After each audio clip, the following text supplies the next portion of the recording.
Test What Teachers Tea Room.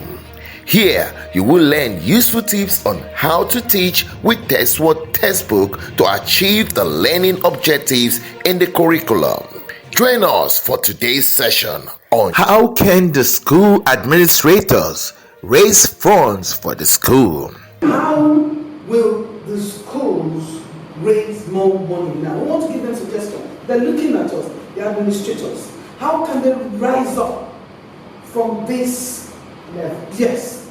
Now, we talk in the context of private school and public school. For private school, the tendency for private school to say, oh, I collected 60,000 the last time, let me collect 70,000, this term is there. I have seen it this morning. My boy is in a school, secondary school. They got the results yesterday. I asked him, do you have your bill with it? He said yes. I remember we paid 90,000 last year. This time around, we are to pay 130. They said they will have end of year activities, things like that. But the difference of 11 or 30,000 has been added. That is good for private school. They may want to do it that way. But in public school, how does it happen? If the school must generate funds to really finance or to finance the resources with which they will enhance learning.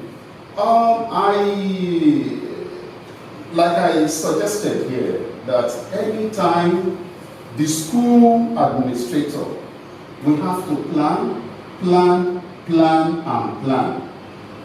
What do we spend money on? How do we procure the resources? What are these resources we use? You talk about technology,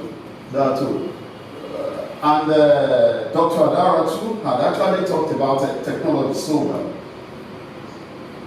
What you have is what you continue to enhance, to really enhance learning.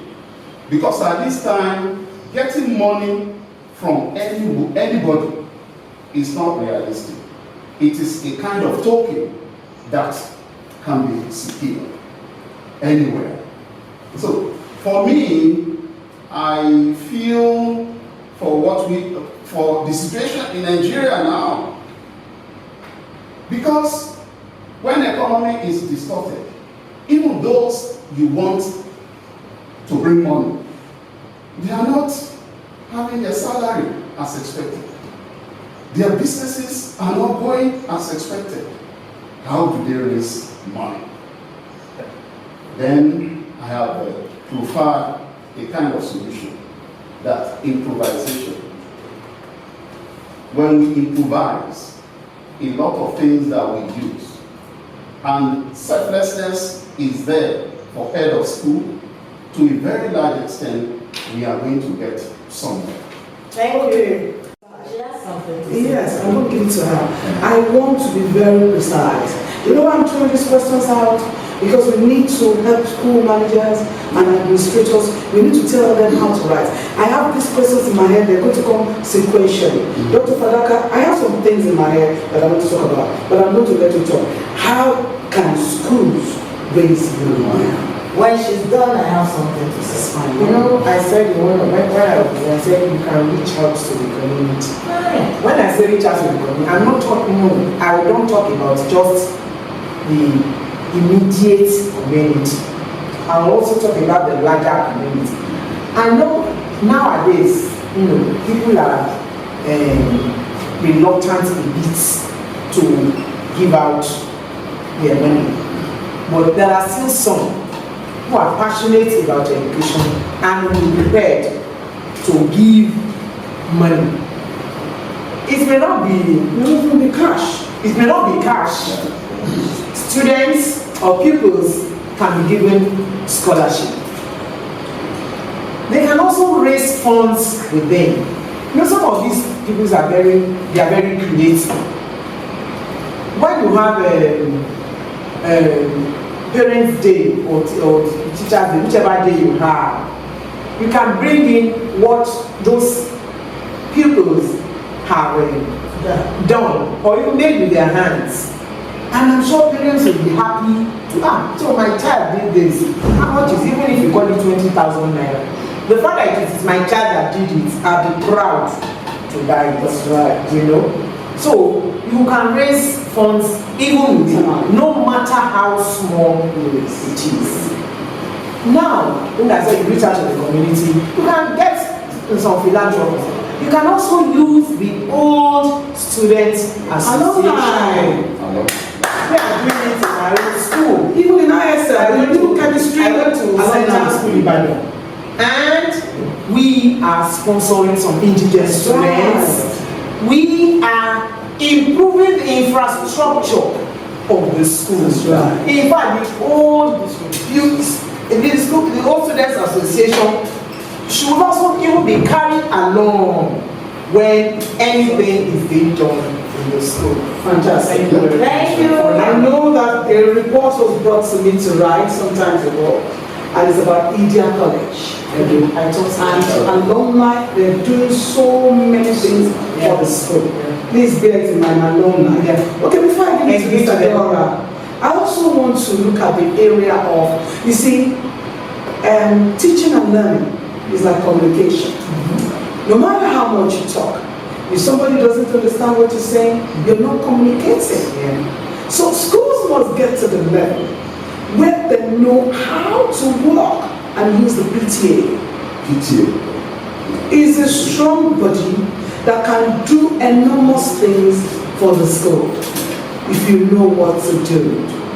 So I've seen schools where, recently a school where I consult, I saw their school bus, I called the owner, and she said, the PTA bought the bus, brand new. If you know how to go about it. You see, because you want to come out with an idea as a school owner, I keep saying it, you can't use aggression. You must use look for the ones in your parents who have clouds. There are individuals that once they open their mouth to talk, they are righteous. People follow them. Look for them. Carry them along in your plans. Because they are the ones who will sell you ideas. And your school will try. There is also that thing called school adoption that a lot of people don't know about. I know like 3 schools that I can count like this, that companies have adopted them.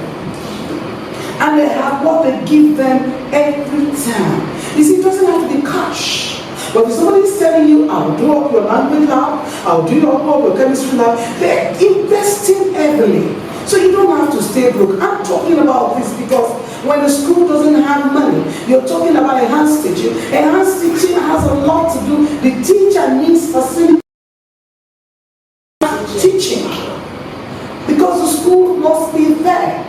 Do you understand? So I want them to think, we've said some critical things now. You want to raise money, you want to better your school, look at your alumni, look at your PTA, go for adoption. There are big parents among your parents there that you can beg to adopt your school. They can even adopt some poor students. You also look at your community. That's why, really, if you look at it, a school, under the ethics, a school is not to operate in isolation of the community. You must have people in the community that you relate with. Let them feel your pulse. Let the community feel like this school is ours. Once they feel that this school is ours, they become your stakeholder. So, Mr. Dora, you want to say something? Yeah, thank you. You both, or 3 of you, have said quite a lot. But it's important to know, when you're talking about relating with the community, Dr. Fadaka, you said a lot about not just the immediate community, but the enlarged one. People are very skeptical these days when you talk of money. I personally, when I was administering a very big school, I'll tell the parents, I don't need your money. Once people know that you don't need money, okay, so then what do you need? That's it. I don't need your money. Right. Do you always have, you see people coming, do you have a list of the things you need? That's it. My list is always available and I keep updating and taking up the ones done. You have a long list. And you give them the list. They look at it. This lab, that lab, need for this laptops, this, you have a long list. And somebody will look at, okay, I think I'll go with number 10 and number 15. He has picked the ones you want, and then you follow up. What do you really want out of your school? You should have a list every time of the things you need, not money. In fact, how much do you want them to give you? But if they know that you are not interested in the money, you can even put it across to the PTA. If they don't want to do it as a body, a few of them may just choose. And some of them are friends. In most schools, is I bring my friend to my children's school. She brings her own friend. It's a word of mouth, like they say. You introduce your friends to the school. So I can say, well, I've known you two for so long. Can we put heads together and do something because we want to celebrate something? So instead of just throwing a party, we can just adopt something.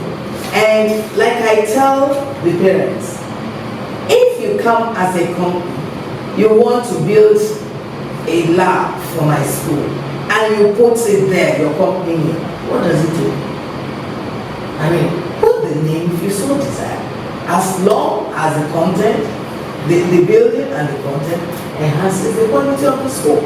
So, in fact, there was a public school, a senior colleague of mine was in a public school. That time it happened to be at our campus. She just reached out to the community. You know that place has a lot of companies. You need them to see what they did to this public school. She just kept reaching out, writing. Then you have to do a lot of running. Yeah. No, she kept going, writing. They said they didn't see this one. She write again. She went follow up, and eventually, even if you write to 20, 40 establishments, by the time you have 2, 3, 4, it's better than it was in the past. So it's important that we look at our communities. There's no community that is in isolation. No school is in isolation. Okay. If you have enjoyed the session, kindly subscribe to our YouTube channel at Teachers Tea Room. Thanks for watching.